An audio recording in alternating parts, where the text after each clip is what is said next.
On 23 March 2025, Minister of State Alvin Tan posted a tribute to the late Lee Kuan Yew on the 10th anniversary of his death. But the post has sparked significant backlash, not for its homage, but for a politically charged moment embedded within it, a move that many have called a low blow.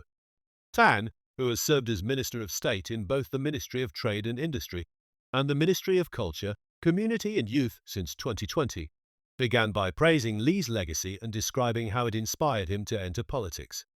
His post included reflections on governance, trade-offs, and responsible policymaking. The controversy comes as campaign fever intensifies, with a general election widely expected to take place in May, although Prime Minister Lawrence Wong has remained tightly lipped on the exact timing of the writ. But Tan's post veered into more questionable territory when he shared an excerpt from Lee's 1988 National Day rally speech, where the former Prime Minister warned of the dangers of holding opposition members to lower standards. Late Lee Kuan Yew had stated, "You are inviting trouble. If you elect such a person, you are sending a signal that we don't mind a dishonest chap." Immediately following this remark in the video, Tan inserted a 1-second clip of Pritam Singh, the Workers' Party leader, speaking to the media outside the state courts. The split-second clip, taken after Singh was convicted of lying to the Committee of Privileges, showed him responding to questions on whether he would resign. Singh had said, "I think the need of the hour is for me to step up." Cannot have double standards. If you expect good government, efficient government, honest government, and you expect that of PAP MPs, you must put the same yardstick against the opposition. Or you are inviting trouble. Or you're putting it on the PAP to keep on exposing and debunking. And if you elect such a person, you are sending a signal that we don't mind a dishonest chap. I think that the visual juxtaposition appeared to directly associate Singh with Lee's warning about dishonesty, a move which many viewed as a deliberate, below-the-belt political attack. Several Singaporeans responded critically in the comments section of Tan's post. Lee Kuan Yew, a lawyer and resident in Tan's constituency, called it fear-mongering and a cheap shot. He criticized Tan for descending into low-brow politics and highlighted the importance of a respectful political discourse. Others, like Sean S&G, expressed disappointment, calling the attack uncharacteristic of Tan's usual conduct. In an extended exchange, Tan defended his post, arguing that PAP MPs must be willing to challenge what he called the opposition's fantasies and lies, especially regarding fiscal policy, housing, and the goods and services tax. He also justified the government's handling of Section 377A, asserting that it was a necessary and timely decision in the face of legal pressure. However, Yew rebutted Tan's points in detail, reaffirming his disapproval of the insinuations against Singh and reiterating the need for plurality in Parliament. He called for civil and substantive political debate, especially as Singapore approaches a general election.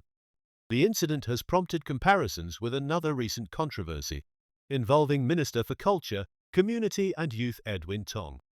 On the same day, 23 March, Tong addressed concerns about a video of his walkabout in Marine Parade that was shared on social media. In the video, an elderly man appeared to make an ambiguous hand gesture while Tong was speaking to residents. The clip went viral, with socio-political sites implying that Tong and his team were unwelcome. However, the man who originally posted the video clarified that the interaction was entirely cordial and that the gesture was misunderstood. Volunteer Dylan Lim also explained that his serious facial expression during the encounter was misinterpreted.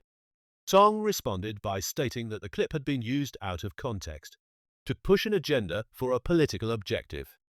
He emphasized the importance of staying focused on ground engagement and building trust, despite such distractions. This juxtaposition between the two ministers' handling of video content has not gone unnoticed. Tan's use of a selectively edited clip, especially one that appears to link opposition leader Pritam Singh to dishonesty, comes just hours after fellow Minister Edwin Tong warned against the political misuse of out-of-context videos. This juxtaposition invites reflection on consistency. If the use of edited clips is criticized when deployed against PAP politicians, should the same standard not apply when used by them? The broader use of selective video editing to shape political narratives warrants scrutiny in Singapore's increasingly digital and polarized media environment. The Workers' Party has yet to respond formally to Tan's post, but the episode raises a deeper editorial question. Had the roles been reversed, if the opposition had used a national tribute to imply dishonesty by a PAP leader, would the ruling party have let it pass without challenge? It also renews scrutiny of the ethical boundaries of political communication, especially when moments of national remembrance are used to forward partisan messaging. The appropriation of Lee Kuan Yew's legacy to discredit political opponents may risk politicizing commemoration and alienating voters who prefer a more respectful tone in public discourse. With general elections approaching, the challenge lies in drawing the line between robust campaigning and divisive rhetoric. In this context, how political parties choose to engage and what standards they hold themselves to may prove decisive.